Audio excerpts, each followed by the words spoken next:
Welcome to part 3 of the procedural animation tutorial. In this part, we're going to set up the materials and probably do a little bit of lighting adjustment in this as well. Just so things look a little bit better after a bit of experimentation. Before doing this part, I did find that the lighting was too bright and a few of the lights needed moving around. Okay, so first of all, we will create a material. So we're going to dive into the SOP level of the procedural animation. So just double click on procedural animation. We're going to right click and we are going to then go into, we're going to type in, just go matte net. It's not going to work for me. So material network is what we're looking for. Okay, that's this one right here. Material network. And it just, I just did that, clicked on the wrong one there. So material network, and I'll do that again. We'll drop that there, and now we're going to double click on this one and dive into here. Now the type of shader that we're going to use is what they call a Material X standard surface. So we just type in here, but what we need to type in is MTLX and then start typing standard surface, and you'll see here Material X standard surface. We're going to drop that in there. We're just going to zoom in now. We're going to close down a few of these because we're not going to use them. So if we click on this little arrow on coats, it will just bring it down smaller. On sheen, on subsurface, emission, thin film, geometry. It just tidies it up a little bit, makes it easier. Now in here, if we just click in there and then we highlight this, we're going to change this to procedural anim space. It'll put an underscore, and we're just going to type in capital matte for material. Okay, that's just so, you know, later on, if you've got a lot of materials that you're using, it's going to make it easier to find which material you need. Now, what we also need is another node, and it's called a Material X Geometry Color node. Because what we want to do, we want to use the color that we've been using on the geometry. If we don't have this, it will just come up as a base white color, as in up here. So what we need to do is we'll just drop in a MTLX and start in Geo and Material MTLX Geometry Color. And we pop that in there. Now we want to plug this into a few different places. We're going to plug this into the specular color.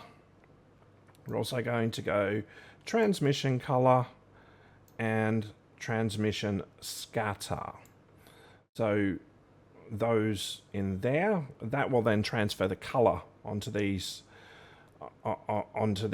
Okay, now what we're going to do, we're just going to click on just click on this, select it, and up in here we're going to do a couple of adjustments. The first thing we're going to do is we're going to drop that base color right out. We're not actually going to have a base color at all. We're going to work all on the transmission and the specular to get some nice effects. Okay, the specular, we've got an index of refraction of 1.364. We're just going to drop that down a little bit. Okay, so it just makes things refract and reflect a little bit differently, because round of 1.5 is actually the refraction of water. So we're going to do that. Then we're going to go into transmission color. So we just find transmission here. So we can just close that one in just to make it easier. We're going to turn our transmission all the way up. We're going to have a transmission depth of 14.1. Okay, that's the depth that the color will actually go. We're going to then have a dispersion of 32.6. It just makes the scatter color disperse and the two disperse really well. And then we're going to have a roughness of 0.853.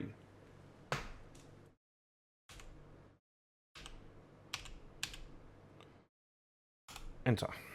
Okay, so that there, we've set up our material. Now we need to get this material onto the object. So what we're going to do, we're just going to go up one. So we're going to click on this guy here, this one here.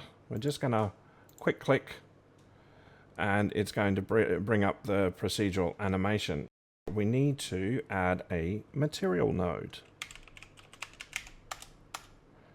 Okay, the material node there, we're going to drop that down on there. We're going to place that, and we're going to put the blue render selected on that one. Now, the only thing we need to do is we need to get from the material network, it needs to be able to read into the material. So up here, where it says material, right here, we're going to click on this one here, and it's going to bring up a little bit of a selection. And as you can see, yours will probably be like that. What we need to do is go into Procedural Anim, because that's the geometry we're working on, and that is where we've placed the material network. We're just going to open that one up, and then we're going to select Procedural Anim Matte, and we hit accept.